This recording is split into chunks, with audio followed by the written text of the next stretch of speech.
신앙인에게는 세 번의 부르심이 있습니다. 첫 번째는 신앙으로 부르시는 부르심입니다.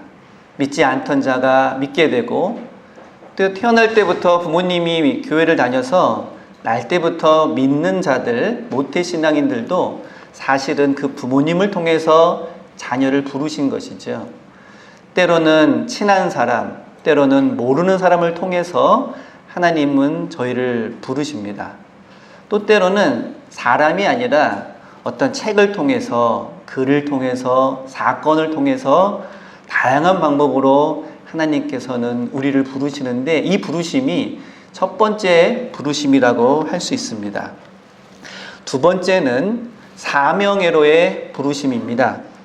에베소서 4장 11절과 12절 말씀에 어떤 이는 복음 전하는 자로, 어떤 이는 목사와 교사로 부르심을 받는다 라고 말씀하시면서, 이는 성도를 온전케 하며 봉사의 일을 하게 하며 그리스도의 몸을 세우게 하려 하심이라.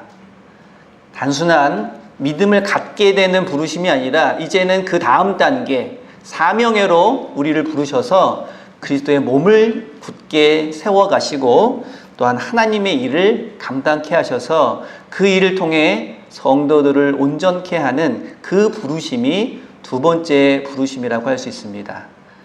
세 번째는 영원한 안식에로 부르시는 부르심입니다. 요한계시록 14장 13절을 보시면, 주 안에서 죽는 자들은 복이 있도다. 그들이 수고를 그치고 쉬리니 이는 저희의 행한 일이 따름이라. 이 땅에서 첫 번째, 두 번째 부르심에 응답하고 충성되이, 그리고 성실하게 그 부르심에 합당한 일들을 수고롭게 감당한 이들을 하나님께서 이제 마지막 순간에 영원한 안식으로 부르시는 이 부르심이 세 번째 부르심이라고 할 수 있을 것입니다. 이 첫 번째, 두 번째 부르심에 응답하고 그 평생의 삶을 살아간 이들이 하나님의 세 번째 부르심의 대상이 될 것입니다. 어찌 보면 신앙인의 삶이라고 하는 것은 평생토록 이런 하나님의 부르심에 응답하는 삶이라고도 말할 수 있을 것입니다. 우리가 지난주에 살펴보았던 요엘서 2장 32절에 보시면 특별한 부르심이 나옵니다. 남은 자 중에 여호와의 부름을 받을 자가 있을 것입니다. 이 남은 자로 부르심 받는다는 것은 몇 번째 부르심일까요? 두 번째 부르심에 해당한다고 할 수 있습니다. 사명예로의 부르심, 특별한 사명이 있어서 하나님이 특별한 사람, 남은 자를 부르신다고 하는 그 말씀을 소선지자서에서 해주고 있는데, 이것이 예언서의 큰 특징 중에 하나입니다. 남은 자를 부르신다, 이 말은 특별히 고난과 시련을 당하면서도 시험에 빠지거나 죄를 짓거나 절망하지 않고 끝까지 하나님을 의지하고 하나님의 일들을 감당하는 이들을 하나님께서는 부르시고 계신다. 그리고 그러한 이들을 그 고통으로부터, 어려움으로부터 구원해 주신다는 의미를 담고 있습니다. 여러분 모두가, 그리고 오늘 남신도의 예배를 함께하는 우리 남신도들 모두가 이러한 사명예로의 부르심, 그리고 남은 자로서의 부르심에 응답하시는 그런 복된 시간이 될 수 있기를 바랍니다. 오늘 본문이 이사야 10장에서도 이 남은 자에 대한 말씀을 하고 있습니다. 성경에서 이 남은 자라는 말이 자주 등장하는데, 특별히 이사야서에서 굉장히 중요한 개념으로 이야기를 하고 있습니다. 남은 자라는 이 말은 원래 나무를 베어내고 남은 그루터기를 일컫는 말에서 유래하였습니다. 나무를 베어내면 이제 그 나무가 쓸모 없어지는 것 같지만 남아있는 그 그루터기를 통해서 새로운 나무가 자라나는 것처럼, 이스라엘 역사 가운데 그 많은 고난과 역경 속에서도 하나님께서는 소수의 남은 자를 두셔서 그들로 하여금 새로운 역사를 이루어가게 하신다라는 그러한 의미입니다. 예를 들자면 노아 시대 때 대홍수로 지구상의 모든 인류가 멸망을 당하게 되었을 때 노아와 그 가족들이 남은 자가 되었습니다. 그리고 그들로 인해서 새로운 역사가 시작된 것을 우리는 알고 있습니다. 그리고 이집트의 대기근, 고대 근동지방의 기근 속에서 요셉과 그 가족들이 남은 자가 되어서 이스라엘 민족을 이루는 그러한 새로운 역사의 씨앗이 된 것을 우리가 보게 됩니다. 애굽 시대에는 바로가 히브리인들의 남자 아이들을 다 학살하고 그들을 몰살하려고 할 때 모세가 남은 자가 되어서 출애굽의 새 역사를 이끄는 하나님의 그러한 씨앗이 되었습니다. 출애굽 세대 중에 많은 이들이 광야에서 죽음을 당하고 또한 고난을 당할 때 약속의 땅에 들어간 이가 2명 있었습니다. 바로 갈렙과 여호수아인데 바로 그들 또한 출애굽 세대 중에 남은 자라고 할 수 있습니다. 이 밖에도 우상 숭배가 심했던 아합 시대에 하나님께서는 바알에게 무릎 꿇지 않는 7,000명을 남겨두셨다라고 말씀하셨는데 바로 그들 또한 남은 자라고 할 수 있습니다. 바벨론 포로로 유다 백성들이 끌려갔을 때 그들이 끝까지 그 신앙을 지키고 그 이방 땅에서 살아남은 자들이 나중에 다시 유대로 돌아와 성전을 짓고 그들의 신앙의 새 역사를 이루어갑니다. 그들 또한 남은 자라고 할 수 있습니다. 이처럼 하나님께서는 고난과 위기의 순간마다 남은 자들을 두셔서 그들로 하여금 새로운 역사, 새로운 소망을 이루어가게 하신 것을 우리는 성경을 통해서 보게 됩니다. 아무리 절망적인 상황이라도 하나님께서는 그 작은 자들, 인간의 눈으로 보면 아무런 가능성도 없고 절망할 수밖에 없는 그런 상황 속에서도 하나님께서 하나님의 뜻으로 새 역사를 이루어 가신다는 것을 보여주기 위해서 이 소수의 남은 자들을 두신다는 것을 우리는 알게 됩니다. 자, 그렇다면 이 남은 자는 과거 구약시대에나 나오는 혹은 성경에서만 볼 수 있는 사람들만 가리키는 말일까? 여러분은 어떻습니까? 내가 이 시대의 남은 자라는 그런 생각을 해보신 적이 있습니까? 우리 교회는 어떨까요? 우리 교회가 과연 이 어렵고 힘든 시대에 남은 자의 교회가 되어서 새 역사의 그러한 씨앗을 이어가는 교회가 될 수 있을까?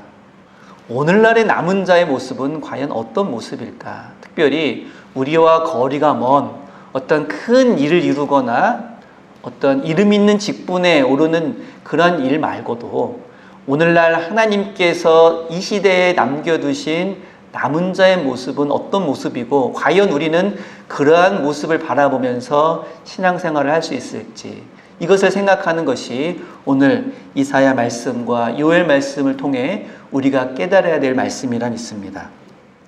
저는 오늘날 이 땅에서 우리가 분명히 남은 자인데 좀 더 구체적으로 묘사하자면 평범한 남은 자가 되어야 한다고 믿습니다.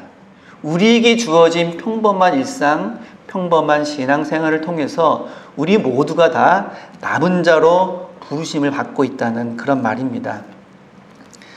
그래서 오늘 우리에게 주어진 자리에서 헌신하고 최선을 다하고 신앙으로 그 어려움을 극복하고자 최선을 다하는 이들은 누구나 다 남은 자로 부르심을 받은 자다라고 믿습니다.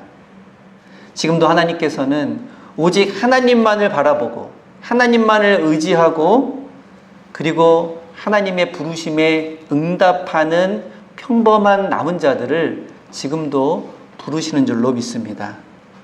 그 부르심에 응답하면서 가족들을 위해, 교회를 위해, 성도를 위해, 그리고 이웃을 위해 평범하지만 한결같이 성실하게, 묵묵하게 그 자리를 지키고 그 직분에 최선을 다하는 그러한 모습이야말로 오늘날의 평범한 남은 자로 하나님께서 부르시는 모습이라고 믿습니다.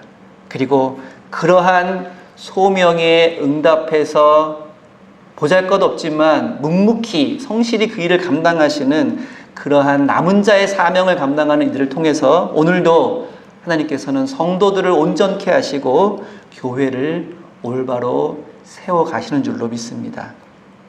특별히 우리 교회가 남은 자로 부르심을 받는 교회가 되기를 기도합니다. 수석교회 성도들을 보니까 신앙생활은 저렇게 해야 되겠다. 수석교회 성도들을 보니까 교회에 어려운 일이 닥치면 저렇게 합심해서 기도하면서 해결해 가야겠다. 수석교회 성도들 보니까 고난을 겪을 때 이렇게 더욱 열심히 신앙생활하고 성도들이 서로를 위해서 기도해주는 그 모습처럼 신앙생활을 해야 되겠다라고 하는 그 영향력을 나누어줄 수 있는 그러한 오늘날의 남은 자 교회가 될 수 있기를 기도합니다. 우리에게 주어진 그 일들, 우리를 부르신 그 부르심에 최선을 다해서 응답하며 지금 있는 그 자리에서 묵묵히 우리의 직분을 감당하는 이 첫 번째, 두 번째 부르심에 응답하는 그 모습을 통해서 하나님께서는 세 번째 부르심을 지금 예비하고 계신 줄로 믿습니다. 그리고 우리가 다 하지 못했던 그 일들과 사명을 하나님께서 감당하시고 하나님께서 감동케 하셔서 남아있는 이들에게 역사하실 줄로 믿습니다. 아직 지금 이 시간에 신앙회로의 첫 번째 부르심에 응답하지 못한 분이 계십니까? 지금 이 시간이 우리에게 주시는 귀한 응답의 기회의 시간임을 믿으시길 바랍니다. 이 시간 아직 두 번째 사명회로의 부르심에 응답하지 못하신 분이 계십니까? 남은 자로서의 부르심에 미처 응답할 준비가 되지 않으신 분들이 계십니까? 어쩌면 아직도 미흡하고 아직도 준비되지 못했던 바로 이 시간이 하나님께서 계획하시고 예비하시고 준비하신 그런 부르심에 응답하는 시간이 되는 줄로 믿습니다.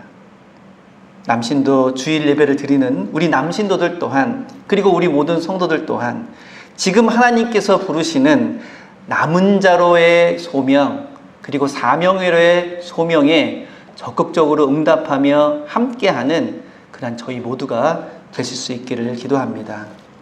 교회가 힘들고 어려울 때 남신도들 때문에 소망이 있고, 남신도들 때문에 의지가 되고, 남신도들 때문에 기대감이 생겨나는 그런 우리 남신도회, 그리고 여신도회, 그리고 성도들이 다 되실 수 있기를.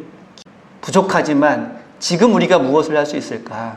연약하지만 지금 우리가 할 수 있는 것은 무엇일까를 먼저 고민하고 먼저 결단하는 그런 저와 여러분들이 되실 수 있기를 바랍니다. 오늘 본문에 그날의 이스라엘 남은 자와 야곱 족속의 피난한 자들이 이스라엘의 거룩하신 이 여호와를 진실하게 의지하리니 남은 자 곧 야곱의 남은 자가 능하신 하나님께로 돌아가실 것이다. 우리가 능력이 있어서가 아니라, 우리가 어떤 위대한 믿음이 있어서가 아니라 하나님께서, 전능하신 하나님께서 우리를 부르시기 때문에 그 부르심 때문에 우리가 남은 자로 응답할 수 있는 줄로 믿습니다. 이 말씀을 마음에 새기고 또 새기셔서 다시 한번 새로운 소망의 씨앗을 심을 수 있는 우리 교회, 우리 성도님들, 우리 남신도들이 다 되시기를 기도합니다. 기도하겠습니다.